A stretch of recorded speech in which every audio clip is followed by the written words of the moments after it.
let's just do some housekeeping while we wait for people to come on in.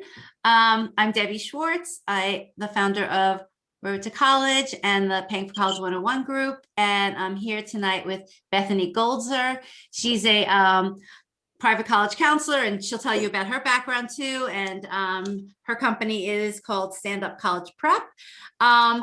So we have a lot of people. We're already, oh gosh, up to like 275 people right now, and there's more. I like to run these meetings as a meeting as opposed to as a webinar, because I think it's nice to see people's faces, you know, say a hello like Jackie just did. So, you know, that's the upside of doing meetings. The downside is that if you could keep yourself muted as much as possible, just so that we don't hear background noise. But if you don't want to, you know, type your question in the chat and you want to unmute yourself, that's great. To just you know, let us know, and you can go ahead and do that, because sometimes you can't always, you know, fully ask your question or explain what's going on in just a chat. So just again, going to give people a few more minutes. What else for housekeeping? So I got a lot of questions in email, which I actually have in a document, and we're going to try and go through them. Of course, you can put your questions in the chat. You know, we try and get through as many questions as possible. I can't say we get through all the questions, but we will try. And I think the questions we generally get to apply to a lot of people. So you'll, you know, if it's not your question, you'll probably hear a question that's similar, that you can kind of take information from. What else? The only other thing, just for a fun little start, if anybody wants to put into the chat where they're calling from, where they're Zooming from. I assume that most of the people on here have students who are seniors, because you've got offers. That's what the topic is tonight. So just like to, you know, see where everybody is from. Oh, Puerto Rico. That was a fun one to see. Vermont, San Diego. Fabulous. Wow. So many places. That's great. Triplets. Oh boy. Oh, you just scroll by quickly, but Nick has triplets from Michigan. Ooh, that was a lot to deal with. Okay.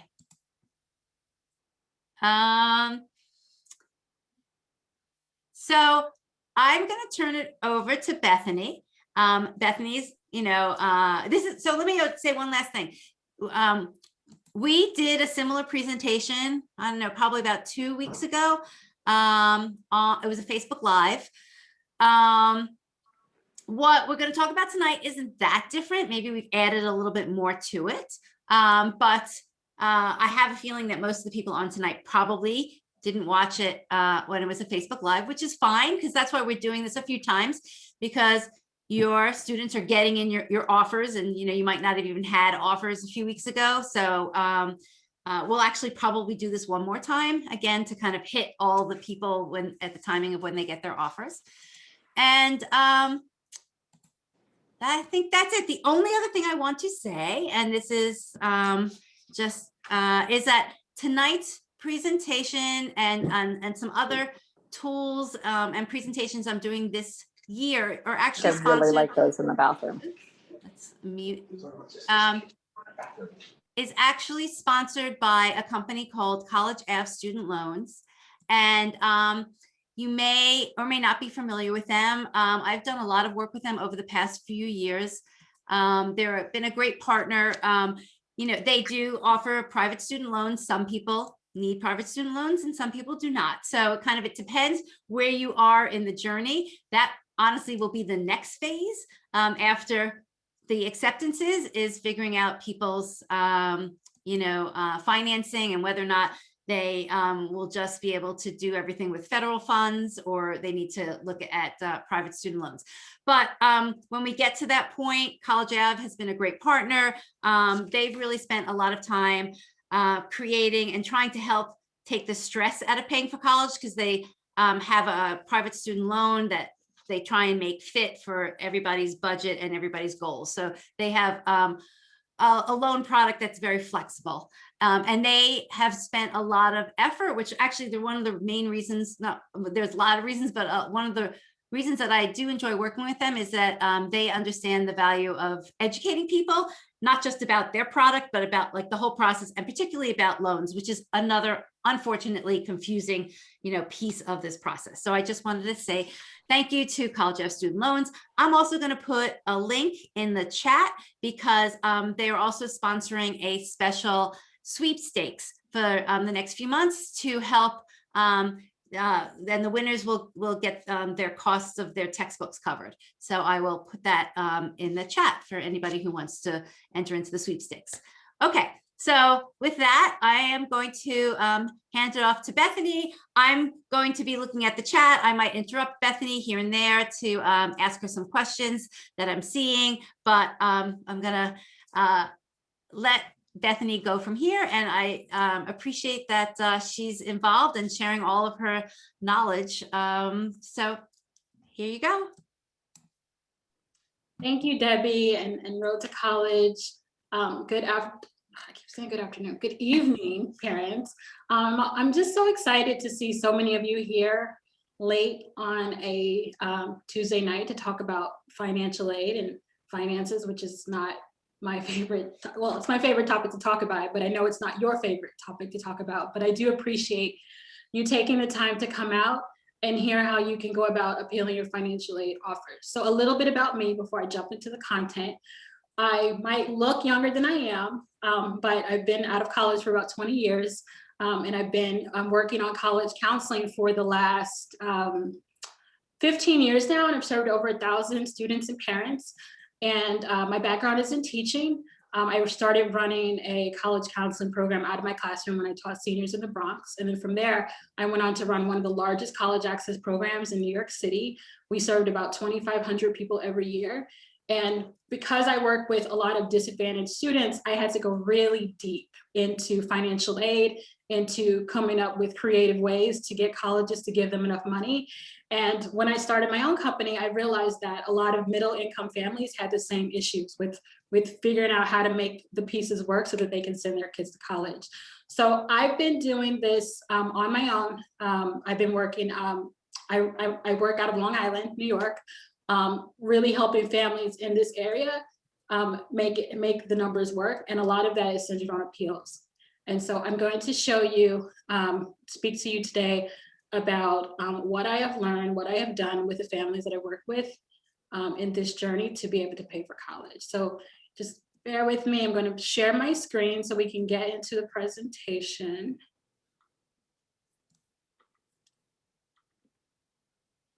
And hopefully you can see, I can't see you, but hopefully you can see the slides. We can see, Debbie? Yes, everything, perfect. Yes. Awesome. All right, so the financial aid process. So as we go through this presentation, these are the 4 key questions that I'm going to help answer for you. 1, what is the appeal process? 2, what do I need to appeal? 3, when should I appeal? And 4, what can I expect from the appeal process?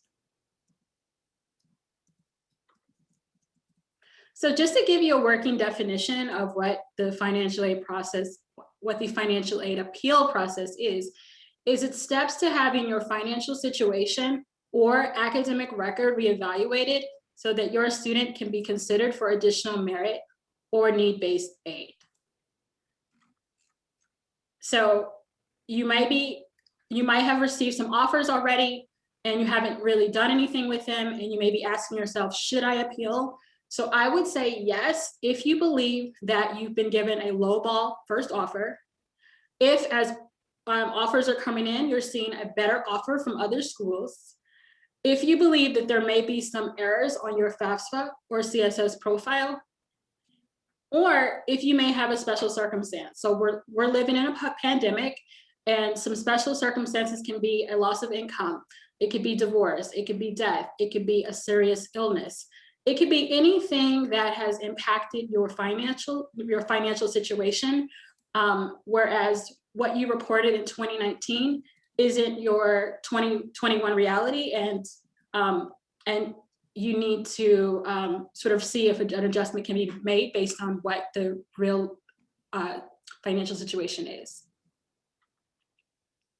So if you decide that you want to appeal because one of those 4 things previously applied to you, then here is the overall process. First, you would review your packages. Then you would draft an appeal letter. And I want to go back. When you review your packages, not only are you reviewing each one individually, but you're also comparing those financial aid packages. And I know that Debbie is going to show you at the end of this presentation a way that you can use a Road to College tool to do your comparison of those packages. Once you have an understanding of what your packages look like and how they compare to each other, then you proceed on to the process of drafting an appeal letter. An appeal letter is a formal letter. I know that some people are quick to pick up the phone and call financial aid offices and ask for more money verbally. That isn't the best way to do it, because that is the instinct that most parents have across the country. So they're fielding tons and tons of calls like that, and it just won't really go anywhere except the black hole. So you want to go through a more formal process that includes a letter. In your letter, you're asking for merit scholarships. In some cases, if you qualify, particularly under the special circumstances, you may be asking for need-based aid. After you send your letter and you go through this formal process, you want to follow up. They're not going to necessarily respond to you. It may take several attempts, but you want to follow up and see this thing through until they give you a formal decision on your case. So you'll wait for a decision. It can take up to a month to hear back. Again, you're following up, you're keeping those lines of communications open, and you're going to wait for a decision. So in order to put together your appeals, you're going to need to first have this letter, and that letter should be written by your student. So I get asked this all the time. People are saying, wait, do you mean I need to write it? No, you want the student to write it, because it's more powerful when it's coming from the person who's benefiting from the additional aid, whose heart and soul is connected to being at this institution, and who can properly relay the information in a way that's going to hit the person reading the letter, so that they have more of an emotional response, that they want to make this happen for that young person. No one wants to stomp on a young person's dream when they're saying that this is the only thing they wanted for such a long time. So it just is more effective when it comes from the student. Bethany, sorry, can I, just to clarify, people are asking, when you say letter, is that the same? Are you really kind of recommending emailing or US mail? So it's going to be an email, but it should be an attached letter. So you're emailing saying, please, please see the letter attached, and it's attached. But it's not mailed because, in this pandemic, a lot of schools aren't even physically on campuses right now. They might be working from home. So you'll ensure that they'll get it by email.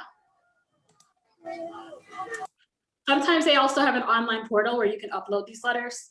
So you'll just have to follow the instructions on the financial aid letter to see the instructions. But either way, you should have a formal letter, whether it's emailed or attached. So the second piece is having the financial aid officer contact information. A lot of letters do list who your officer is. It could be the director of the financial aid office, or it might be your assigned officer. But you want to have the specific person's name in that letter, if at all possible. If you don't know who the person is, you can always send an email to the financial aid office to see who the assigned person is to your student's case. You'll also need to start to build a strong case for additional aid. So it could be an academic case for aid. In the case of asking for more merit scholarships, they like to hear evidence that your student is worthy. So that can be reiterating the academic record that they were admitted upon. It could be any updates to their academic record. It could be just something that shows that they're worthy for the merit aid. Or it could be if there's a special circumstance that you're just now bringing to their attention, such as unemployment or a divorce, property tax issues, IRS issues, a natural disaster. I have a family I'm working with now who they're still suffering from things from Hurricane Sandy. that they have documentation for. So you want to have, line up documentation to show those things. So unemployment records, divorce records, anything to receipts, anything that's going to show that you truly are having a special circumstance and need a review. Those are the sort of the things you want to line up. And you need patience, because as I mentioned in the previous slides, it's not always a straight line. It's not always, you won't always get an immediate response. It may take some time and it may take some follow-up. But you have, okay. Sorry, can maybe just explain a little bit more about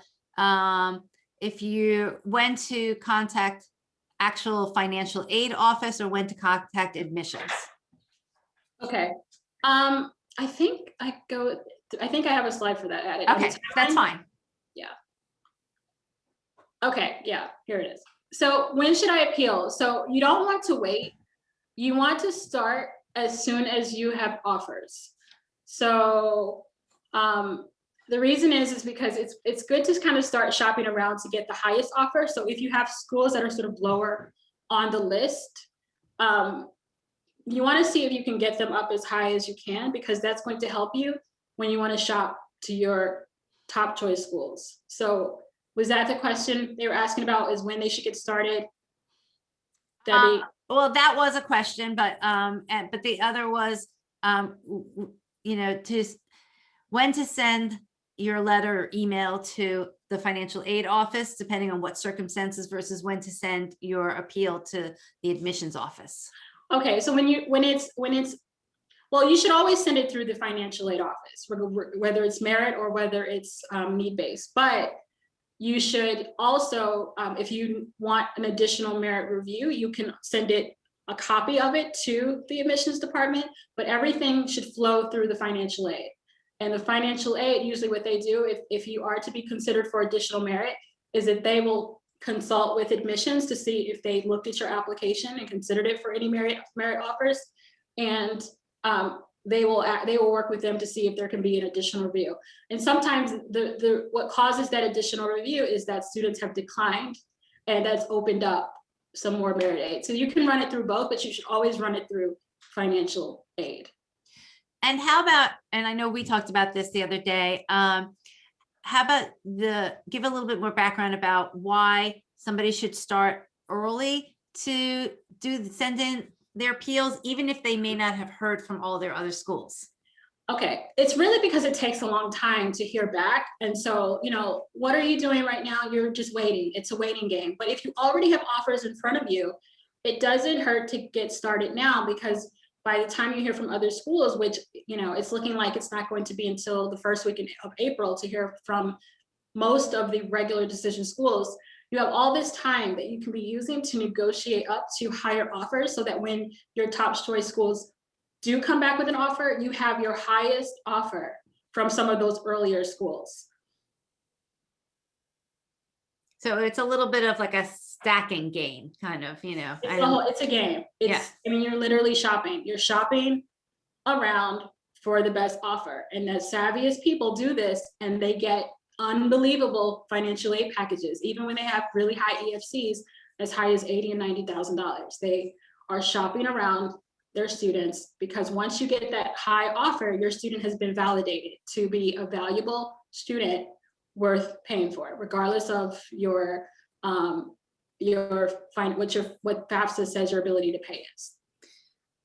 And maybe you can, and I apologize, and if this is later, you can just wait on it. But to talk about what if you have offers now, but they're not yet from similarly competitive schools that you might want to use later?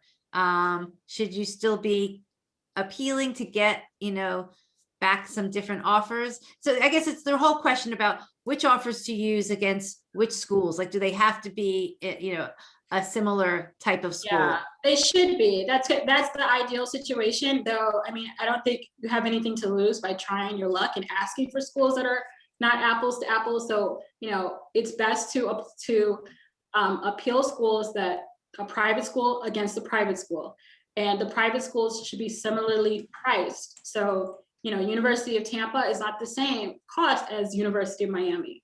There's a difference in their prices. So it's hard to get, Miami is the more expensive school to come up on a Tampa offer, but it doesn't hurt, depending on how desired your student is. It's hard to pit a public school, especially an in-state public school, against an out-of-state public school. That's hard, but sometimes they come up on those offers, but it's even harder to do an in-state public school against a private school. And if you're trying to get more money on the public school side. On the private school side, so in New York, if Hofstra is a private university, and if you're appealing to Hofstra, then oftentimes they will try to make attending Hofstra as affordable as it would be for you to attend a SUNY. That's the gold standard. That would be something to really aim for on that end of things. And many times they do that for students that they really want to attend their schools. They want to make it, the private schools in your state, if they want to work with you, will try to make it just as competitive as attending an in-state public school. So here's another good question that I'm sure a lot of people have. Is it offensive to tell the college that you thought you got a lowball offer? No, yes, you should never, I wouldn't say that. I wouldn't say that. I'll give you another twist maybe on how to say it, and I'm gonna give credit to where the credit is due. And I don't know if you guys are familiar with the New York Times personal finance columnist Ron Lieber. He just came out with a book, I don't have it in front of me, called The Price You Pay for College. He has a whole chapter on appeals, and the way he phrases it to that question about, if you feel you were lowballed, is that he recommends that you write to the school that you think you were lowballed at, and kind of gently and nicely say, hey, my child is very interested in going, or the student is saying, I'm very interested in going. Can you help me explain why you weren't able to give me the same amount of money that I got at another school? Because maybe there's something, he's basically kind of saying, maybe you're kind of highlighting is maybe there was something wrong in the process, or maybe, you're kind of giving the school an out, that maybe you didn't fill in all the information that they needed to have to make a better decision. And so you can put it that way, as opposed to kind of like, saying, I got, you lowballed me. Yeah, that's exactly it. That's perfect. That's exactly it. That is really the tone of the letter, is just sort of getting clarification on, you were like, this is where you're at and this is what you expected. But the school didn't sort of come through with that. So you're asking them if they can come through so that it's possible for you to attend in the fall. But definitely being very gracious in tone is going to get you further than, blame and entitlement. Okay, there's other questions, but I think you should continue with what you have. Okay, so here's what you can expect. So sometimes the decision will be no additional aid. The more typical situation that I see after a family appeals is that the school will increase it by anywhere from $1,000 to $5,000. And what I've seen, I probably see this about, like, let's say 15% of the time, is that families are getting significantly more. So it is possible, and I want to get into some case studies to show you how students have gotten more aid. So I had a student a few years ago, Alex. He was admitted early decision to Johns Hopkins. He lives on Long Island. His family earns $175,000 a year. The dad's a doctor, and they live in a $1 million home, and their EFC was calculated at $55,000. So Johns Hopkins, their first offer to him was only a $10,000 merit scholarship. So he was very disappointed, because at the time the tuition was like $80,000. So there was no way the family could pay that. And so he decided to appeal his offer. We worked together. We put a letter together. Mom had just had been diagnosed with breast cancer. So we had documentation. Hold on. No, go ahead, Bethany. Oh, okay. Mom had documentation around medical bills that we could use to support the case. And what Johns Hopkins did is they took all of that documentation, and it took a few months because he was admitted in November. We didn't hear back until April. And it was after a lot of phone calls to get them to look at her documents. They finally looked at everything in March. They recalculated the EFC, and he qualified for need money because when they recalculated the expected family contribution, they brought it down so that it would activate grants that he would be eligible for. So after that appeal, he was awarded a $40,000 grant. They gave him work study, $3,500 there, and then he took out the federal direct loan, the unsubsidized loan, for $3,500. The next case I have is for a student, Brandon, who he was admitted to Marist College, which is one of my favorite schools. So it's a Long Island favorite. His family earned $80,000 a year, and their EFC was $25,000. He was disappointed because Marist, their first offer to him was $13,000, and it was their presidential scholarship, and he got a boatload of loans. And mom she was divorced at the time. She'd recently been divorced, but when you're divorced and you have to fill out the CSS profile, they want you to show the non-custodial's income, and dad was making well over 6 figures. And so what we did is we appealed his offer. We presented an updated transcript. When Brandon applied, he had like an 82 average, and it was the first semester that he had received all A's. And what we said is that him getting into Marist was extremely motivating, and he was able to turn it around and really excel in school. And Marist considered his letter. What they did is they excluded the non-custodial income, which schools can do that. They can decide what things they want to look at. Some schools even exclude home equity, for example. They can really exclude anything they want if they have a reason why they're doing it, and which is called professional review. They can take a professional judgment review of your case and decide to recalculate your expected family contribution if you present information that makes a case for why they should do that for you. So then after they appealed, they brought up his presidential scholarship to the full amount, which is $25,000, the full allotment, and they provided him with an $8,000 grant. And this actually, the $8,000 grant was after the second appeal. So after the first appeal, they brought it up to $25K.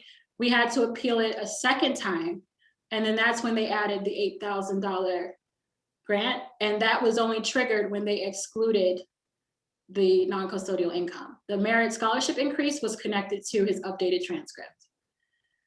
And then they also reduced his loans. So Bethany, maybe you could talk a little bit about that, because I've seen that question a lot about like how many times can you go back and kind of appeal, like you might appeal once, they do increase it, but it's still not enough. Mm-hmm. Can you still keep going back? You can keep going back. Each time you go back, you should really have something else different to offer to really sort of support your case. It's not enough, and then show why it's still not enough. And ideally you would have additional offers. So that's why, again, I feel very strongly that you shouldn't sit on your offers. You're only appealing, one school against the other, or 2 schools against the other. So, you can really just start this work of building up these different offers, and then maybe something else comes in when you appeal the second time.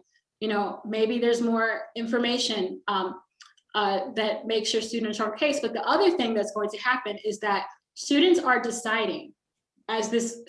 So from now until May, students are deciding where they want to go. When students deny, then that opens up scholarships. So now they have, so if you, even though you could have appealed in March, but then once you appeal again in April, scholarships that they didn't have are now available because students have already denied that they will be attending. So that's why you should keep going. And each time you appeal, you should offer different information so that they don't read it and they see, well, we already heard this before. There's also a question from Bernadette about, is this something that a family needs to do every year, or can they do it in other years?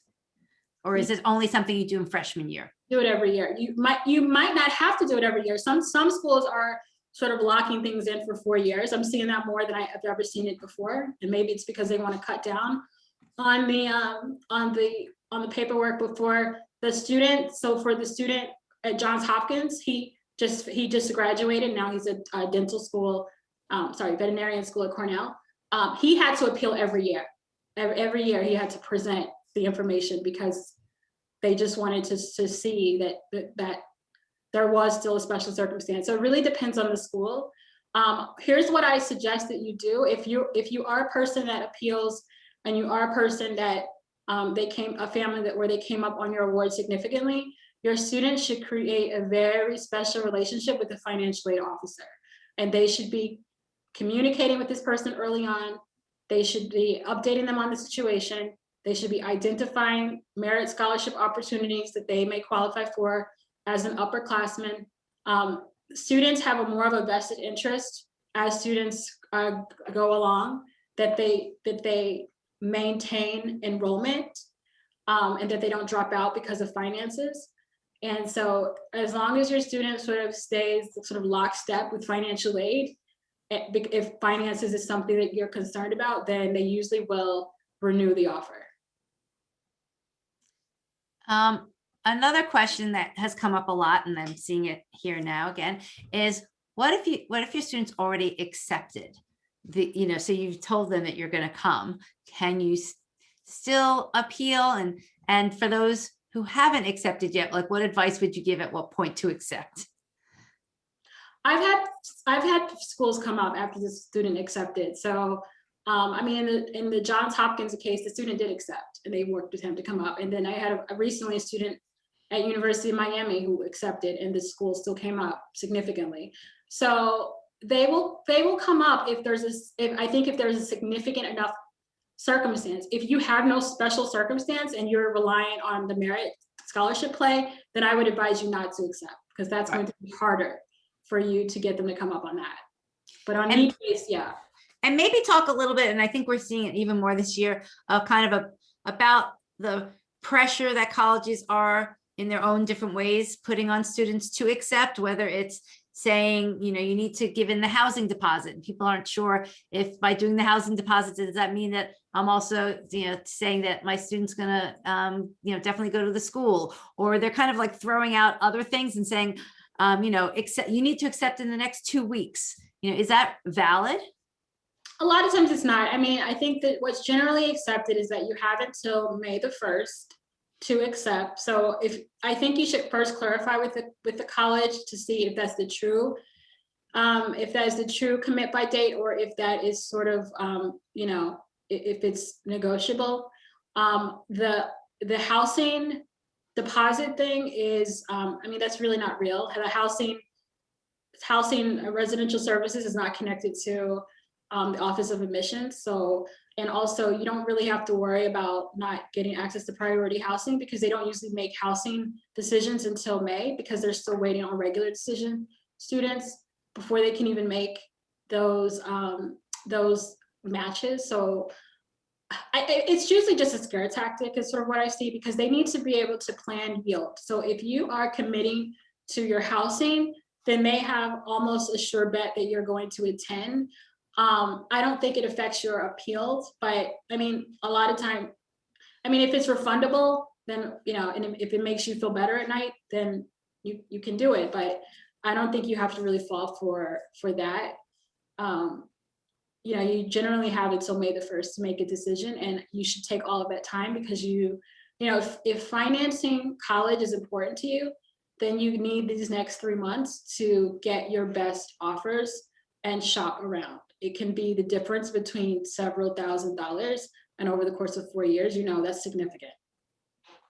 Okay, one last question, and then I'll let you go back to this case study. Can you maybe just talk a little bit more again about asking schools to recalculate the EFC, a family's EFC? And why would you be asking them to do that?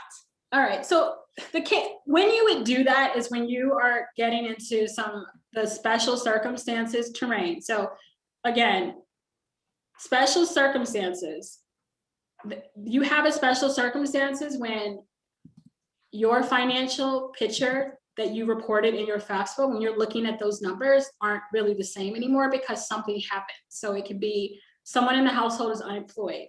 It could be a death. It could be a divorce. It could be now there's a serious illness where there are medical expenses or you have dental expenses. It could be private school. So this year is particularly interesting because where I am in New York, I know several families who had to put their students into private school because they didn't want their students to be learning remotely. So now that's a new expense in schools. So Marist, I know for sure, they do consider private school application. Private school is part of a special circumstances that could qualify you for need-based money.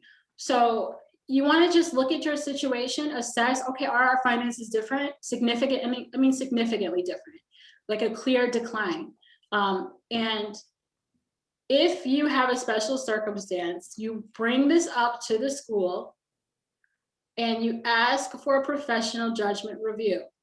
Once you ask for the professional judgment review, they have powers to reevaluate your file. And with that, they will look at your expected family contribution. And if they agree, they will do a recalculation and bring it down. They won't tell you what they bring it down to. That's internal, but they'll bring it down and then they will, if it's significant, if it's lower, where it triggers need-based, which they define however they want, then you might see a grant show up in your new financial aid letter. And so that's how you know you've got new need-based money, is when you're offering you a grant instead of a scholarship.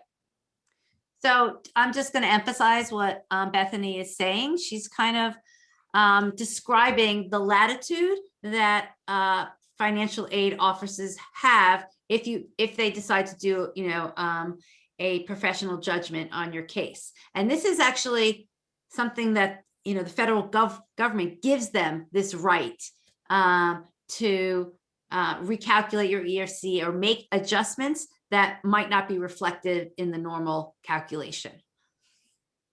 Yeah, that's it. It's one of the most important things I see underutilized, but so many people qualify for this, but they don't know what to ask for. So this is what the power in this workshop is, that we're giving you the tools so that you know exactly what to ask for.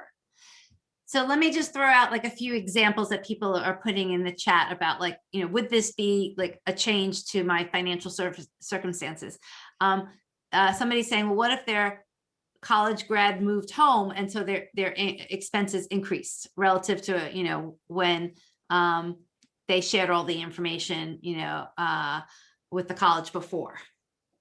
If they were always a dependent on your FAFSA, then no, that wouldn't really count.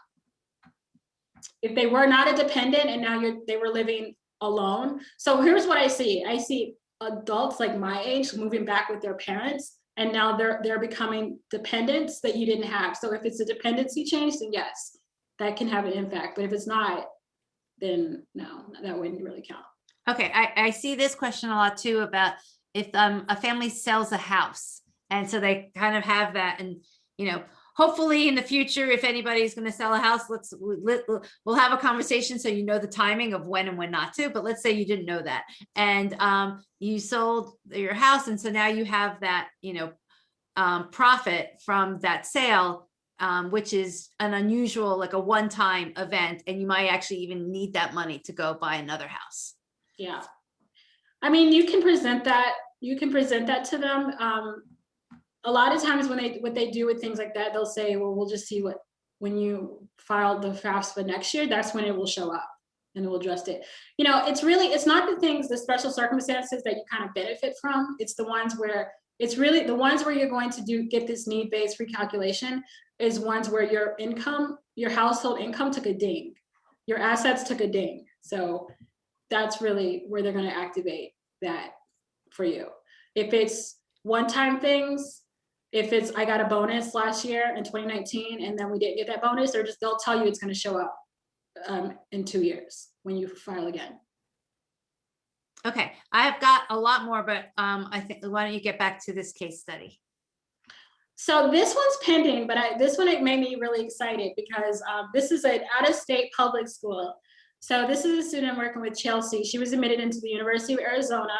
They offered her a $30,000 scholarship, which is the highest I've seen from Arizona for an out-of-state student. She's based in Washington, D.C., so I was happy that they're giving a Northeastern student, well, Mid-Atlantic, a student in the Mid-Atlantic, a $30K scholarship.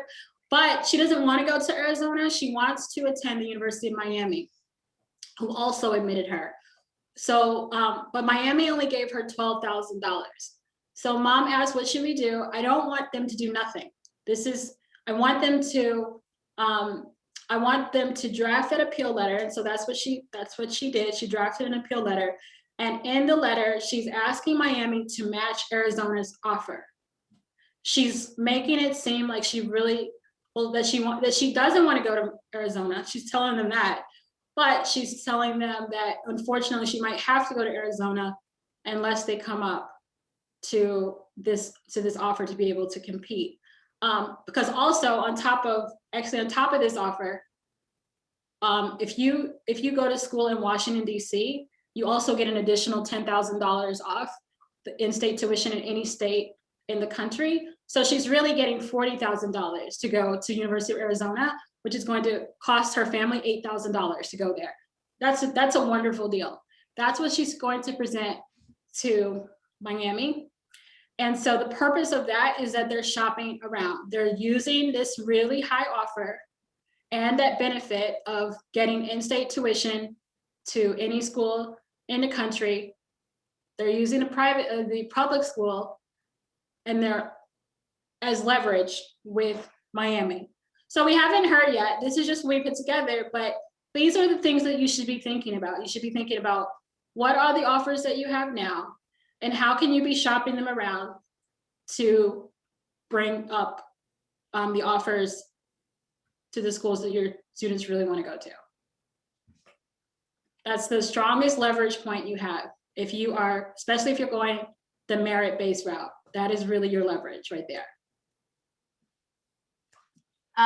So Bethany, how about we switch for a second, and then we'll come back to this because, let me show people compare college offers, and then let's go through some more questions, and then we'll tell them, how there are other ways that they can get help. Absolutely. I'm gonna stop sharing my screen. Yeah. Okay. Okay. So hold on, guys. Let me get to my screen.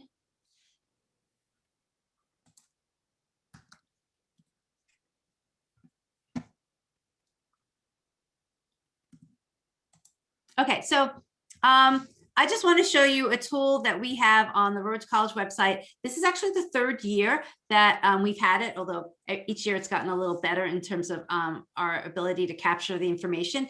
And so we started about 3 years ago asking people in the community at large, but particularly the Paying for College 101 Facebook group, to share the offers that they were getting from schools, and to obviously to share them anonymously. So the first year we actually did it with just a form, and then last year we created a website, and we improved it this year. So I just wanted to show you for the people who have offers, and you can, if you only have 1 or 2 offers, that's fine. You can put your information in, then you can add to it as your student gets more offers. But I guess I would look at this effort in a few different ways. One is I'm going to show you when you put in your offer, how you can easily compare all your offers against each other. So that's like a very quick and nice thing. So you don't have to do any of the math. And then the second thing is that you can go see offers from other students at the same schools that your student was accepted to. So I kind of make this encouragement that, we're sharing with each other to benefit the families this year, and also benefit the families in future years, because they'll also have this information. And I can't make promises, but if we do, but I do make this promise, if we do get enough data I love data. I actually, was studied math. So, this is my background. If we get enough data, we can start doing some analysis. And some of the analysis I think that would be interesting this year. And it may not benefit you guys, but it will benefit the people, families behind you, is all kind of related to schools when test optional, right? And students who didn't give in their test scores are still getting merit offers. We're seeing that, but we don't yet know, did taking the test and submitting the test score make a difference in the amount of money a school provided? They say some schools actually don't say anything. Some schools say, no, it shouldn't make any difference. That's fine. That's what they say. I'd like to kind of back it up with what the actual numbers are. So that's just one way that we can use the data if we get enough of it. So let me show you where this is and just really quickly how it works.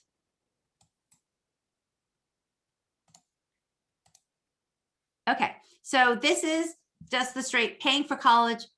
Sorry, this is the Road to College website. And over here in the far right is a tab that says compare college offers. So if you have never come to it before, this is the screen you'll have, and you just need to enter your email. You need to then, select whether you're a parent or a professional, and then just, say that you accept our terms of service. And what will happen is that you will, you'll be sent an email with a password that you can use to log in. So that's the way we're helping people to log in. So when you do this, I'm just saying to make sure you check your email, even check your spam. Hopefully it's not there, but it could be, to look for the email, because that's what will, that email will have your password in it. But I already have an account, so I'm just going to log in. Okay, so this is my account, and I'm just showing you, because I already entered in offers, it shows me this table. This is my offers. And I'll show you where you enter in your information, but this is the summary of all of your information. And if you hover over the college name, you can see University of Vermont, Tulane, Northeastern, Drexel. So you're going to select the college name, what type of admissions was applied, whether you applied early action, regular decision, early decision one. Like, we want all this information to see if it makes a difference. What type of, if you got the need-based aid, how much need-based aid did you get?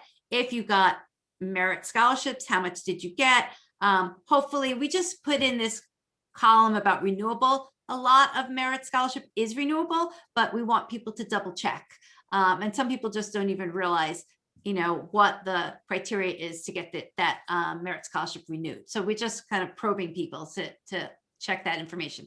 If you've gotten any private scholarships, at this point, a lot of people don't know, but we just want to know. And then, if you had any Pell Grants, and then your breakout of unsubsidized loan or subsidized loan. We add in automatically what the cost of attendance is. It may not be exactly what is on your letter, and that's only because this cost of attendance information is from the College Board, and so the numbers might be slightly off, but they should be pretty close. And then we calculate for you what the net cost is to your family based on all this information here. So that's a quick and dirty way for you to start to compare apples to apples. I'll just show you, if you come in for the first time, we just ask you some of the basic information about what state you're from, what your student's unweighted GPA is. You select the range of your EFC, and then you can give whether or not, if your student took an SAT or an ACT. If they didn't, you could leave it blank. You can also say maybe your student did take an ACT, but then they chose not to actually submit it to all their schools. You'll be able to identify that as well. And you'll be also able to just mark off that your student got in, but they got nothing, because we want to know that too. So then let me just show you, if you go to the tab that says compare other offers, that's where you'll be able to see what other students at the same school received. So this popped up. This is Drexel. We happen to have 3 years of data for Drexel if you wanted to go back and look, but this is the current year information. Wow, you can see we actually already have a lot of people who've entered in. We've got 4 screens worth of information, and it's sorted by the EFC range. So you can, what I would do is I would quickly find, what EFC range you're in. I would look to see, what those people are generally getting, depending on the EFC range you're in, whether or not you got need-based or merit money, and then compare the GPA and whether or not they gave an SAT or an ACT. So I say, let me give you 2, like a little bit of warning about this information. One is it is crowdsourced, right? We are not asking for people's actual award letters, because honestly, I don't want to handle that security, because I think personally it's a security issue to know that information, because there's other information on those award letters that that could be very sensitive. So this is crowdsourced information. People are entering this information in. Sometimes they make a mistake. So if you see something that's a little strange or just doesn't make sense, they may have made a mistake. You can let me know, because I've been kind of looking through some of the data, and if something seems off, I email the person and say, hey, maybe can you take a look at this and correct it. So that's one thing. And the second thing is that depending on the school, Drexel, we happen to have a lot of information, but in another school, we may have maybe 3 or 4 offers. If there's not a ton of offers, I would just use all this information as directional. I wouldn't kind of like say it's a hard fact that, if you had this EFC and this GPA, you should get this, merit scholarship amount. So I kind of use this information as all clues of a puzzle, but, if your offer is significantly different than what you're seeing here, then, I would kind of use that to say, hey, I think I should be appealing. So that's it. I just wanted to give you guys a sense of how to use this. And I guess encourage you to use it for your own, that it will value you, but it would also honestly, value the community as well, that we can share all this information with each other. Okay, so there's a lot of questions, and so Bethany, how about I go through some of these questions? Are you okay with that? Sure. Bring them on. Okay. Oh, this is a good question. So somebody is asking, do we have a list of colleges that other colleges would view as like their competitors? Or how do you figure out like what a college considers? I mean, you just look at stats. You just look at sort of, I would just sort of look at stats in terms of admissions rate, where students are generally, where they're recruiting from, where the top 5 states students are coming from, because that means they're competing with the same pool of students. I think that, you can look at rankings, you can look at things like that, but I mean, it's going to be, are they private? Are they, are they similar in type? Are they similar in rankings? Are they similar, where they're recruiting from? Those are some things that you can look at. It's not an exact science, but, and I think many of us kind of know, like, that, Hofstra is not the same as Columbia. So you kind of need to, as you were, you put together your list, that's going to really help you, because you put, hopefully a list of reach, target, and your safety schools. And so that's going to really guide you in terms of what's similar and what's not. There's another question here, that this family had a reduction in income because of COVID, but they haven't gotten their offer yet from the school because it's a regular decision offer. Mm-hmm. Should they notify financial aid now, or should they wait till the offer comes? Should not wait. So there was a section, especially if you had to fill out the CS, only if you had to fill out the CSS profile, called special circumstances. And I know a lot of people kind of skip over it because they're like, I don't feel like writing anything, but that's the time to do that. So if you didn't fill out that section, then you should send your schools a letter directly as an amendment to talk about your special circumstances, because then they will look at that when they're giving you your first offer. So there's another question here. I'm just going to summarize it. And it's about like how long, I mean, these days, right? Some colleges send out their acceptances. And then a few weeks later, they actually send you the merit, the financial aid information. And then sometimes even after that, they're sending, merit scholarship information. So it's not coming all at once. Oh, yeah. Like, how long do you wait? I mean, can you call up the school and say like, is it coming? Should I be, or is this all I'm going to get? Yeah, I would call. I mean, you should be hearing about everything that's on the table within 3 weeks of your acceptance letter. So if it's been beyond 3 weeks and you're not sure, you should just give them a call. And often schools come in with a portal. There's a portal where they're housing your admissions offer. So you go to the portal and see if it's all loaded up there. If it's not, and you feel like there might be a mistake, then give them a call. The biggest thing is communication. Communication is everything. Those parents who sort of open up that line of communication with the financial aid departments tend to do better, because then you have someone over there on your side who wants to advocate for you, especially if you make a strong case for why your student should get the funding. Yeah, the other information that I'll share, and again, this is from the book I mentioned earlier, The Price You Pay for College. It's actually behind me. Maybe I'll go grab it so you can see it. But is that Ron Lieber, who wrote the book, gives the story about, he basically describes different people who work at the financial aid or admissions offices at schools. And so they are human people, right? They are humans and they have emotions. And so he should, that's kind of something to keep in mind when you're writing these letters, that it's not going to be read by a robot. That you want to sometimes, if you can, touch a chord with them. And the other thing is, to kind of keep in mind, depending on like what your financial situation is that you're coming from, like if you could afford potentially like what they're asking you to afford, but you're trying to squeeze out more, just remember the other person on the other side of the financial aid office probably, is not in a huge paying job. Anyhow, so it's a very interesting dynamic that he writes about, is to just remember who the other people are that you're writing these letters to. And kind of keeping that perspective in mind might help to understand what you're really asking for and whether you think it's too much or appropriate. That's exactly it.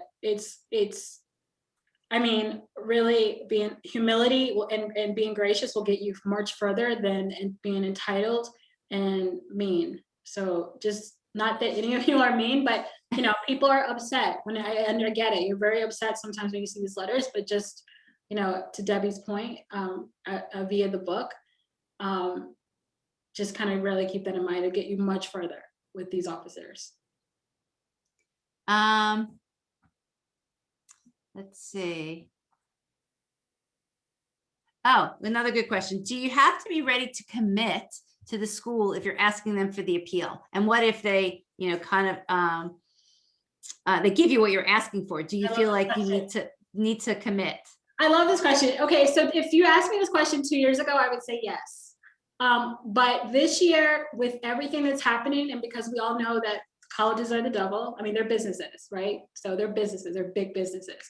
I would say with this particular year, I feel okay about people shopping around and not being willing to commit. If someone gives you a bigger offer, if a school gives you a bigger offer, you just need to use that as leverage for another school. But again, keeping to Debbie's point about thinking about who's on the other side, if you can't afford, only really asking for what you really, really need. And just to kind of give you a pro tip on how you do that and what goes a really long way with colleges, especially if they see that you make, $300,000 a year, is to show them that you had a plan. You and your, say that you and your spouse, you had a vision for your student and going to school, and you put away a certain amount. And in putting away a certain amount, you had envisioned that you would pay a third, that your student would take a loan out for a third, and the school would come in with a third. So it might not be those numbers, but you basically show them a plan. And so based on your plan, you know, and coupled with whatever offers you've gotten, you're hoping that they will help you realize this.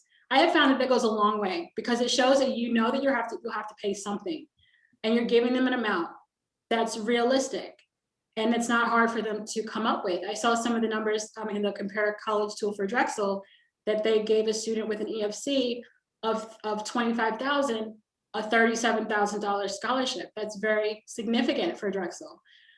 It's very reasonable when you look at that third for the schools to come up to that number. But that's humility. That's showing that you recognize that you have to pay and you had a plan, and you're hoping that they could meet these expectations because everything that you had in front of you told you that that school could meet that expectation. So that's an approach that I have found very effective with families with extremely high EFCs to go with. And what about, should you be actually asking for a specific dollar amount? Should you say like, my, and if this is coming from the student, I was offered $12,000 for a merit scholarship, but I really needed to be $28,000 for me to be able to financially come to the school. Specific amounts do better. And with the specific amount, you give their explanation on how you came up with that amount. So that's why that calculation I just talked about works with a specific amount. Having a college offer, a competing college offer to explain that amount helps, showing that you've calculated the gap between your family's ability to pay and what the net financial responsibility is sort of helps. I have found that when students just sort of ask for more money, then they might come back with a really low offer. It's just very vague, but to be more specific and to show that math, again, it's coming from a young person, that shows maturity and that shows thought. And it's hard for someone who's a human being who's reading that letter to deny when families have shown they actually have done all of that work and analysis. Let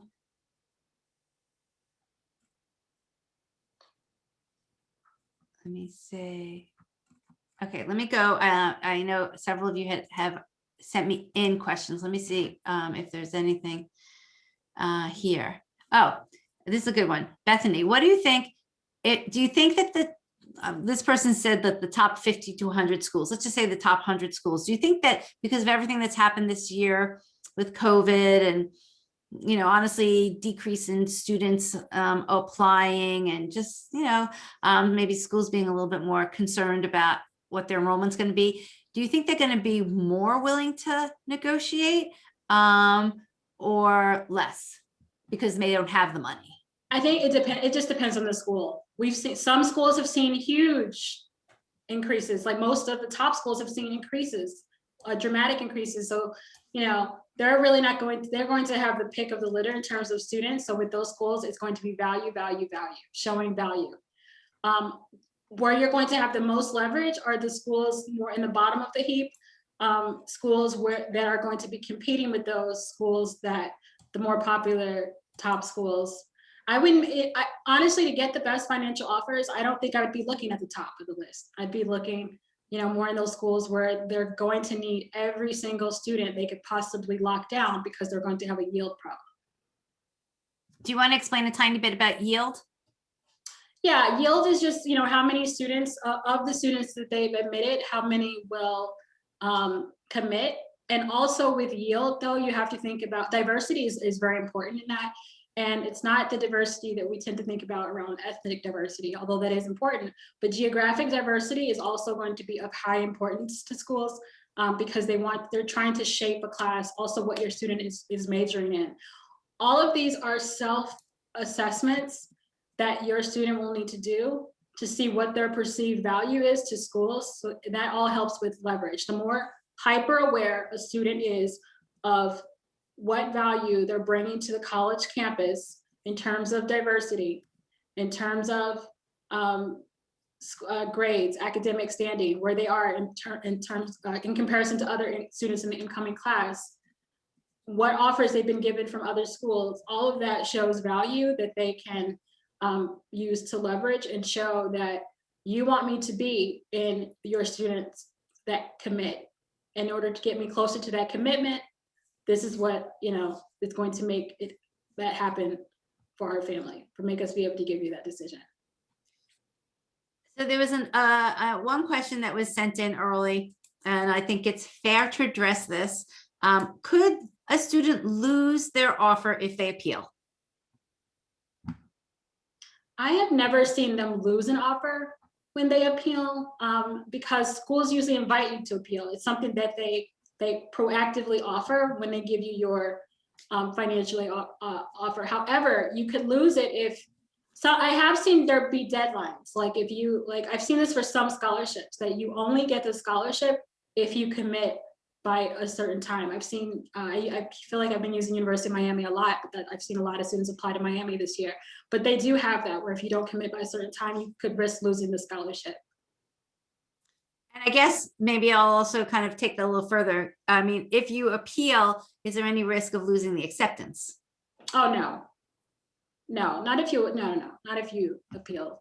Again, you're often invited to appeal. So just look at the, what the school says about their appeals process. And then if these are questions or concerns you have, then you should ask them specifically, because that is one of those questions where it really will depend on the school. And I don't want to say no, but then there's there are 4,000 schools in this country. So there could be the one-off school in the middle of Colorado where they do have some special policy. So ask your school directly about the appeals process before you proceed, if that's something you're concerned about. So one question that was sent in early said, if the school awards a few $1,000 scholarship to a student, is that generally only for the first year, or is there any way to negotiate that scholarship be for all 4 years? I've seen more. You should ask. It's, again, this is something where it will really depend on the school. So when you get your offers and you're excited about it and you want to make a decision, that should go into your decision, where you're asking them if this is locked in, or if you'll need to, if it's locked in, right? Or if you'll have to make other arrangements for future years. More often than not, they will lock certain things in. But again, if you get a need-based grant through a special judgment review, you will likely need to appeal every year if your circumstance has not changed. I'm going to read this one question. Actually, Bethany and I quickly talked about it earlier, and maybe you can address it. So this, again, somebody sent this in before the webinar. They say, I work part-time. My husband is a sole proprietor. The FAFSA only asks for taxes I've paid. How do we ask colleges to look at the high federal and state taxes we pay? So it sounded like in this case that this family might have made a mistake on filling out their FAFSA. If it's a FAFSA, you can edit the FAFSA still. So you can go back to FAFSA and amend it. Yeah. Yes. Is Catherine, do you have a question? Yeah, hi. Oh, hold on. Oh, I think she answered the phone. Oh, okay. I thought she had a question to this. So the reason why I wanted to read that one is, if you think you made a mistake on your FAFSA and your EFC is not accurate, and maybe you didn't realize it before, again, this kind of goes to what Bethany was suggesting. Do you think that they should actually adjust their FAFSA, or bring it up to the attention of the financial aid office to do a review? No, you should go back and look at the FAFSA, because the FAFSA is you can still edit it. So I would go back and just sort of take a look at your FAFSA to make sure that you input everything correctly. And then once you take a look at your FAFSA and it looks correct to you, but there's still something fishy going on, then you should take it. You can have the financial aid office look at it, because they're going to look at your tax returns anyway. So even though, they have you, so in that case, if it's just a FAFSA school and it's not a CSS profile school, then they might ask you to submit a copy of your actual tax returns so that they can analyze it themselves. But if it is a CSS profile school, then you would have already uploaded your tax returns, and they will look at that anyway. CSS profile schools don't really just rely on the FAFSA. they do their deep review themselves on your taxes, because the FAFSA misses a lot of things that they are looking for. So here's another great question that's fair to ask. Somebody says, what if a school didn't meet what their net price calculator said that they were going to offer? Can you go in and request the school that they at least meet what the net price calculator said that they were going to give? I think a lot of times the net price calculator even gives a disclaimer that that this isn't necessarily, this is not going to necessarily reflect what your actual offer will look like from the school, but it sort of gives you an idea. I think you can bring it up. In that Johns Hopkins case, we did that. There was a discrepancy. We did bring it up, and they gave us that song and dance. It says, well, you know, it's not going to always look the same, but it gave us a negotiation point, like something to sort of work around. So you can bring it up. I don't think that's going to be your strongest argument. Your strongest argument, if you're going the merit route, is leverage, whether it's this value of your student or other offers. I think if you take anything from tonight, it's if you have offers, the best thing you should be doing right now, your next right step, would be moving forward and trying to appeal those initial offers to bring them up as high as you can. So there's one more question, and I think it's just worth reiterating, again, asking if they're appealing merit scholarships, who do they send their appeal letter to? And somebody's also asking, should you be bringing up anything about the appeal process during like an information session, or should you be maybe calling the school and asking that information that way? So to answer the question about merit, you should go through the financial aid office. And the biggest clue to where you should go is on the school's website. They post where the merit scholarships are. If the merit scholarships are posted on the financial aid website, then you should go to the financial aid office. Everything, when it comes to finances, they want it to run through financial aid, and they will go to admissions and they will check with admissions on merit to see if when you were admitted, did they consider your student for the scholarships. You can also, just because you want to just make sure, you can send a letter to admissions and ask them if they considered your students for scholarships, for merit scholarships as well. Just if you're like, okay, I just want to cover myself and go through both routes. But I think that you can rest assured that when you run it through the financial aid office, they're going to do their due diligence and go to admissions, check on that end. Maybe money opened up. Maybe there's something that they didn't really consider you for because your student wasn't eligible, but maybe they took the SAT exam. Now, maybe they have a higher GPA. Maybe they won an Eagle Scout award. I have a student who just wrote me. They've been nominated for the President's Award. It's like one of the highest honors a high school student can receive of 4,000 students. We're gonna go shop that now to Yale to see if we can get more money.